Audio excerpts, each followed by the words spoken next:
राधे राधे मित्रों, ये बात उस समय की है जब औरंगजेब ने कश्मीर के पंडितों से कहा कि या तो इस्लाम धर्म कबूल करो वरना सबका कत्लेआम कर दिया जाएगा। ये सुनकर सब दंग रह गए। औरंगजेब के आदमियों ने लोगों को परेशान करना आरंभ कर दिया। अब उन्हें समझ नहीं आया कि क्या किया जाए। तभी कुछ दूरी पर महाभागवत टेक चंद जी रहते थे। वे भगवान के चिंतन में डूबे रहते और निरंतर नाम जाप करते थे।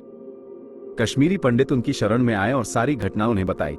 उन्होंने हंसते हुए कहा, अगर टेक चंद को इस्लाम कबूल करा दे तो हम सारे चुपचाप चले जाएंगे और हार स्वीकार कर लेंगे।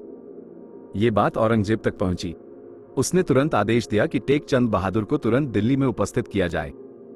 औरंगजेब के आदमी बंदी बनाने के लिए पहुंचे और कहा, चुपचाप चलते हो या बंदी बना लिया जाए।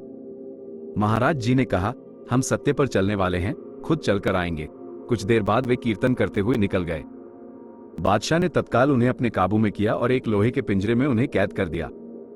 बहुत दिन तक उन्हें दंड दिया गया। कभी गर्म पानी उनके ऊपर फेंक दिया जाता, कभी चाबुक से वार किया जाता था। कुछ दिन बाद फिर बादशाह ने पूछा कि हमारा धर्म स्वीकार करो। टेक चंद जी ने करारा जवाब दिया, तेरी इतनी सामर्थ्य कहां जो मुझे अपने धर्म से हटा सके। बादशाह ने कहा, जो तुम्हें पद चाहिए मैं दूंगा, परंतु स्वीकार करना होगा। उन्होंने कहा, जिस धर्म में मुझे प्रभु ने स्थापित किया है तो तेरी इतनी औकात कहां। इस बात को सुनकर बादशाह गुस्से में लाल हो गया। फिर बहादुर जी को छत पर ले जाया गया और ऊपर जाकर उन्हें सीढ़ियों से धकेल दिया, परंतु वे अपनी निष्ठा पर बने रहे। फिर बादशाह ने उनका खाना पीना बिल्कुल बंद कर दिया। उनकी हालत बहुत नाजुक हो गई। फिर एक दिन बादशाह ने पूछा कि तुम्हारी आखिरी इच्छा क्या है। उन्होंने कहा, मुझे स्नान करना है। उन्हें स्नान कराया गया और एक वृक्ष के नीचे बैठा दिया गया। बादशाह पूरी तरह से हार चुका था।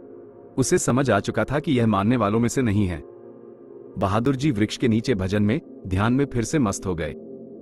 ये देख बादशाह ने सैनिकों को इशारा किया और सैनिकों ने उनकी गर्दन उतार दी। बहुत भारी पीड़ा सहनी पड़ी, लेकिन दोस्तों, सनातन धर्म में ऐसे निष्ठावान बहुत से भक्त हुए जो धर्म पर टिके रहे। जो व्यक्ति भगवान को जीवन समर्पित कर देते हैं, उनके लिए ये सजा कुछ भी नहीं, हंसते हंसते कष्टों को सह जाते हैं और यही असल सत्य है। अगर जीवन में धर्म नहीं तो कुछ नहीं मिलता है। अगले वीडियो में, जब तक अपना ध्यान रखें, स्वस्थ रहें।